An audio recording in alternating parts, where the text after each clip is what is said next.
Hello, this is Nakhavali, and you're watching and listening to the Middle East Analitika. On this episode, we speak about the political situation in Yemen. I speak with Tom Walsh, a PhD researcher at Durham University who is examining Saudi and Iranian influence in Yemen. Tom, thank you very much for joining the program. Thank you for having me. The situation on the ground in Yemen is constantly evolving, and control of different parts of the country may have shifted since the time we are speaking. Could you please tell us who is controlling what region in Yemen right now? Yeah, thank you. It's shifting constantly, and so the most up to date figures I have are from the 30th of April, which is nearly a week ago now. So things may have changed, but I got a pretty realistic figure from that. As most people sort of might know, the Houthis control their traditional homeland in the sort of the northwest of the country in the highlands. So that's sort of around Sadr. But they also control the capital, Sana'a, which they took in 2014 and have held. And they control the port of Hodeidah and a big mass of the provinces in that kind of northwest. Yemen's a long country, so they're kind of in that sort of corner all the way down. They control a lot of the highways leading to Taiz as well, which are very fundamental routes. They've been trying to take Taiz for 8 years, and a lot of sniper fire, and things are starting to progress now, thankfully there. So the internationally recognized government, it's now a presidential council. So President Hadi ceded power essentially, and they control the southwest corner. They're holding on to Taiz, and they control sort of a big swath, a big huge mass, if you like, of sort of the central and eastern provinces, sort of from Marib, sort of right the way across to the eastern side. The Southern Transitional Council, who were and still are really backed by the Emiratis, they control Socotra Island. These are the trees that live on that island, and they control Aden and Laj and a few little small areas in the central southern region.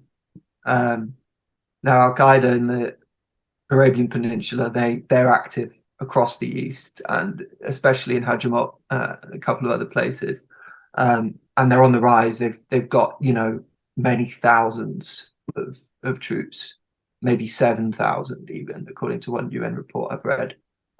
They're a real threat. There are other groups, there are other militias, but those are the key ones. Isla are in decline, but they are part of the internationally recognized government, if but a small part. So Right. yeah. Mm-hmm. We'll get to that to Islah Party as well. We'll speak about it a little bit later. Um, you mentioned the shape of the country, so let's now talk about the geopolitics of Yemen. Yemen proximity to the Red Sea and the Bab el-Mandab Strait, through which a significant portion of the world oils passes, makes it a crucial area for global trade and commerce. So how, in your opinion, geopolitics influenced political situation in Yemen? Yeah, that is a huge part of my research and something that I think is crucial. The key reason I think it needs to be researched is that it's just not talked about by the external actors involved. They're very keen to make it about other things because the real priority for the likes of Saudi Arabia and the Emiratis is oil and natural gas and its safe passage. For the Saudis, especially through that strait, because their oil fields and their oil comes from through that channel. Around in pre-war, around 30% of the world's oil and natural gas was passing through that time chokehold point. People who don't know, it connects the Red Sea to the Arabian Sea and the Gulf of Aden, essentially. And not only, of course, are the Saudis dependent upon it, so too are the West, who many states are dependent on Saudi oil to various degrees, and even more so following the invasion of Ukraine and sanctions against Russian oil. So it's not discussed, and the reason it's not discussed is because I think state actors don't want people to know the cynical reasons why this war has been supported for so long, and it tells us a lot about why it's underreported as well, I think. Also, it's through that lens that we can understand the blockade of Hodeida, which has lasted for 8 years and has been the key part in creating the humanitarian crisis in the country, which has left 80% of the population dependent and in need of humanitarian aid. And in my opinion, it's further proof that Mohammed bin Salman's talk of diversifying his economy is largely it's exaggerated, because he wouldn't have been invested in this war that has hemorrhaged billions out of his coffers if he wasn't so dependent on oil and natural gas. Right, right. Okay, now let's talk about at least in my opinion, one of the most important event in the contemporary history of this region, Arab Spring. We know that even before Arab Spring, both North and South Yemeni were unsatisfied with Saleh's performance, and both sides actually fought against him.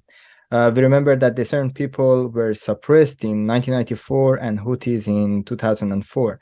But how has the Arab Spring changed the equations in Yemen?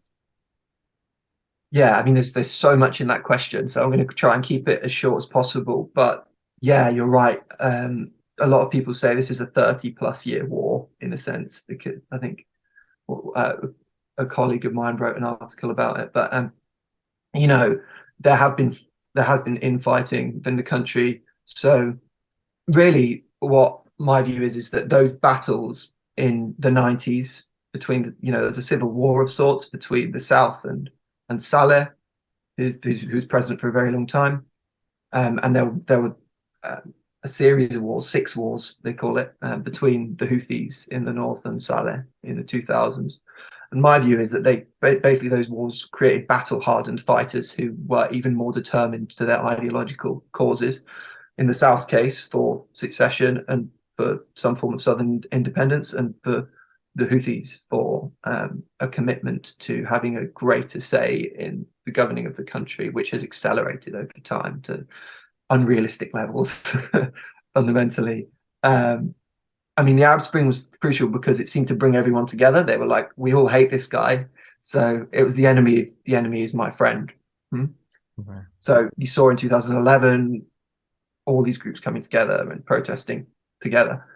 But that has fractured over time. And a big part of that is because there was a national dialogue sort of council conference that was backed by the Saudis and Saudi interests, and led to basically Saleh's number 2, President Hadi, coming into charge, and that didn't satisfy anyone. And just over time, that's fractured, created deeper divisions, and UAE getting involved with the South for their own interests has created huge issues too. Right. You mentioned regional powers like Saudi Arabia and Arab Emirates. Let's talk about these regional powers. We know that each side is supporting and backing different factions within Yemen. Qatar has supported the Islah Party, which is affiliated with the Muslim Brotherhood, while Saudi Arabia has supported the Yemeni government, and UAE supported separatist group in the south, and finally Iran supported the Houthis. Where does this battle stand now? Yeah, I mean, that's an hour-long podcast in itself. But look, there have been a lot of signs that the Gulf are getting back together. And I think when I saw the World Cup opening ceremony and I saw, Sheikh Tamim, the leader of Qatar, with MBS, I was like, did the Gulf crisis ever even happen? So they seem to be coming close together. That's not to say there's not disputes. We'll get to that later on, but the Emiratis and Saudi Arabia still have differing interests. But even Iran obviously is now being brought in thanks to this China sort of deal that's been brokered. So they're talking with Saudi Arabia.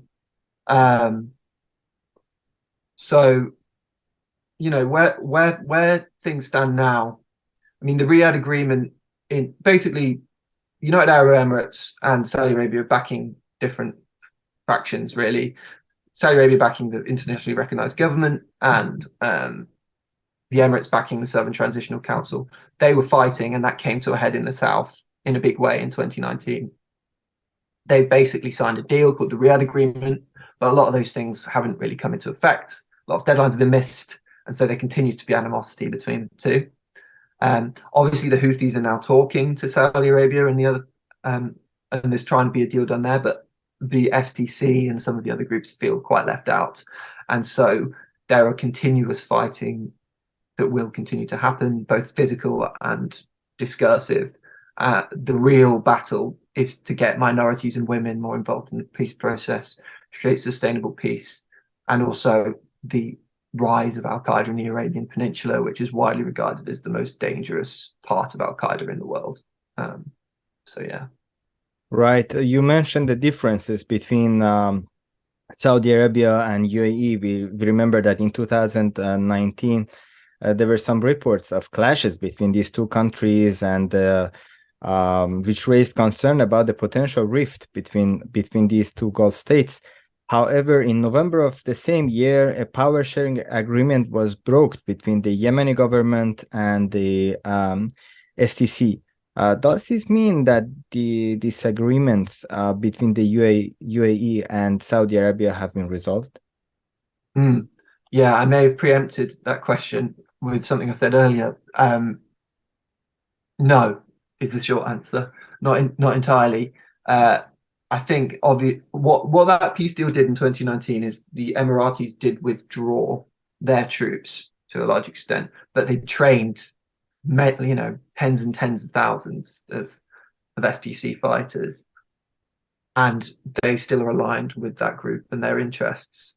And fundamentally, the Emiratis have this sort of string of ports policy with Yemen. They wanted to get, they wanted to get Aden, a couple of other ports, control of Socotra, because that kind of channel is really important. They want to connect that part of Africa over there, so Eastern Africa to the rest, and so that's their priority, and so therefore they've got an interest in the STC remaining sort of strong in those areas, and actually it might not entirely benefit them for there to be a proper peace deal in Yemen. Saudi Arabia want a completely sort of peaceful country. They want to get themselves out, but they want to make sure that there's a regime that's sort of pliant to Saudi interests and allows that Bab el-Mandeb issue we were talking about to be resolved. So I suppose the Emiratis and the Saudis did come together to create this presidential council that now has replaced Hadi, that has STC interests, but they just don't seem to be able to agree a lot of the time.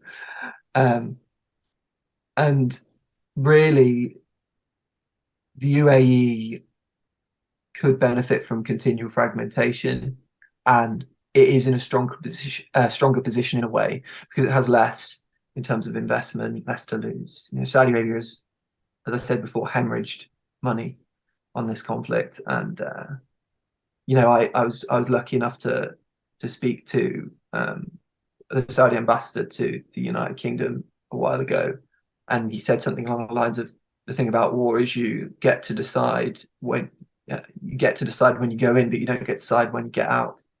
And they know that better than anyone, because they've been trying to find a way out of this war for a long time, but they haven't been able to. And that puts the Emiratis in a strong position, really, in terms of negotiation and diplomacy. Yeah. Okay, we spoke about the Saudi Arabia's influence and UAE's influence in Yemen. Let's talk about Iran. Some analysts argue that the Houthis are part of an Iranian-led Shia crescent that seeks to extend Iran's influence across the Middle East. Who are the Houthis, and to what extent are they inspired and supported by the Iranian Shia regime?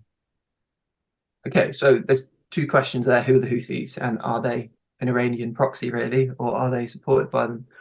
The Houthis, I mean, it's a complicated history. They've not been around a huge time, but they're basically Zaydis. Now, in terms of Zaydis, a lot of my research is on the problems with sectarian categorization, right? And so a lot of people say the Houthis are technically Shias, so therefore, of course, they're going to be aligned with Iran. But Zaydism is a very different thing. You know, it's kind of a fiver belief system. They're similar to Sunnis in a lot of ways. You know, in terms of jurisprudence and other ways too. They've intermarried with Sunnis over the years. They've prayed with Sunnis. Um, they do not accept that Khamenei is their leader, the Vilayat. They do not accept that. They're very much a different group in terms of that kind of thing.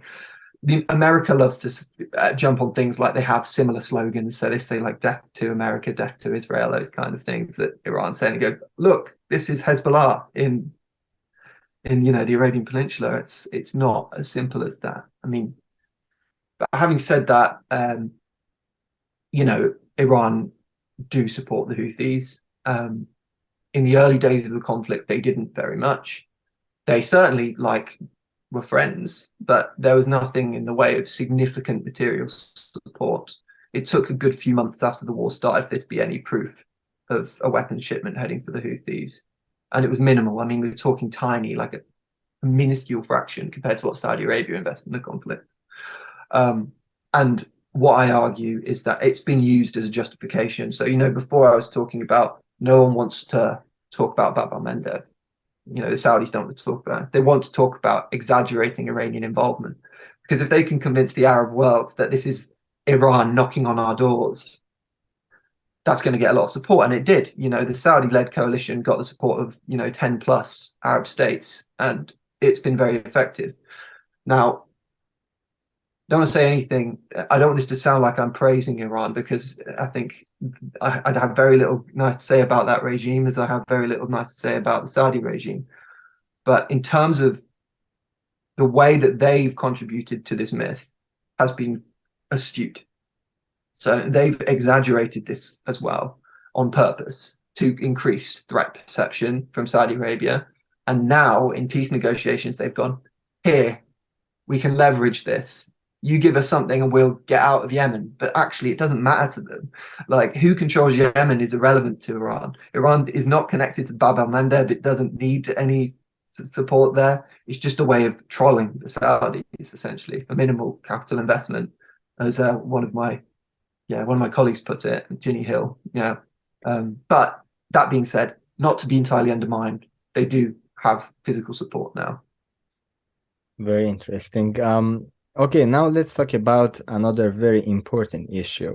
We know that intervention of foreign forces and poverty from one side, and xenophobic ideologies such as those proposed by Al-Qaeda always find supporters, especially among the youth in Yemen. In your opinion, how serious is the danger of growing extremism in Yemen? Yeah, really high, really high. And you know, my priority has always been, in a lot of senses, to raise awareness of Saudi war crimes and, you know, some of the terrible things that the coalition has been responsible for, and to push for some kind of, you know, but the reality is that peace, you know, I'm using inverted commas for the listeners there, is, it could just create more conflict, and the structures of civil society are not just going to reappear. And I don't believe that the plan that's going to be put forward from these negotiations is going to actually rebuild the economy in a sustainable fashion, which is one of the most important things, in terms of getting food to people as well. And that is when terrorist organizations thrive. We've seen it with Daesh. We've seen it with Al Qaeda previously, and they've done it in these conditions. But when there's a scramble for power, they really prey on that even more. As I said earlier, in 2021, the UN estimated they have about 7,000 fighters in Yemen, and that, I think, could increase. And my theory of why terrorists organizations succeed is, pretty by the book, which is, if the state doesn't meet the basic needs of young men, men get increasingly disenchanted and just disenfranchised and poor, And if someone's coming along offering them brotherhood and the chance of making some money, that sounds like a pretty good offer when you're desperate, right? So I think I'm really worried about it is the answer. Okay, now let's talk about the recent developments between Iran and Saudi Arabia. How do you foresee the future of Yemen in light of these developments? And as far as we know, already hostages have been exchanged between opposing sides, and discussions have already begun. How do you foresee the future of Yemen? Yeah, it's the question everyone's asking at the moment, and the question everyone wants an answer to. But it's always difficult to make predictions. But what I would say is that I'm very skeptical. Every time there's been any talk over the previous 8 to 9 years of peace or things being leading to peace or quick fixes, it's never worked. I think one of the huge problems is this focus on Yemen as a united state and a country. I told you it's a long country, it's a big country. There are so many differences in terms of belief, in terms of political identity, in terms of tribal identity across that country. It would probably be better off as five states. And I think whilst it remains so fractured, dealing with the Saudi Houthi dispute is just a tiny fraction of a huge problem within the country. The Saudi-led intervention is what exacerbated the world's worst humanitarian crisis and has resulted in the highest number of deaths. But there were huge conflicts in that country even before that, and they aren't going to go away. For an enduring peace, you need to get all parties on board, and that isn't what's happening. You need to create a sustainable peace that involves minorities and women, which also isn't happening enough. And you also need to make huge commitments and investment to improving the economic situation. I think the thing as well that I'm most worried about is that Saudi Arabia are coming in, negotiating, doing this peace deal, and then they can portray themselves as some kind of savior. They need to be held accountable for the crimes that they've committed in that conflict, and I am so worried that they will not. Key reason for that, because the West is now increasingly dependent on them in the wake of the Russian invasion of Ukraine. And that is the key thing, I think, to watch. I think there will be conflict ongoing for a while, and I don't hold out much hope at the minute. It's not what I want to say, but it's how I feel. Tom, thank you very much, and it was a pleasure talking to you. Thank you. Thanks for having me. Thank you very much for watching and listening to us. Please don't forget to subscribe.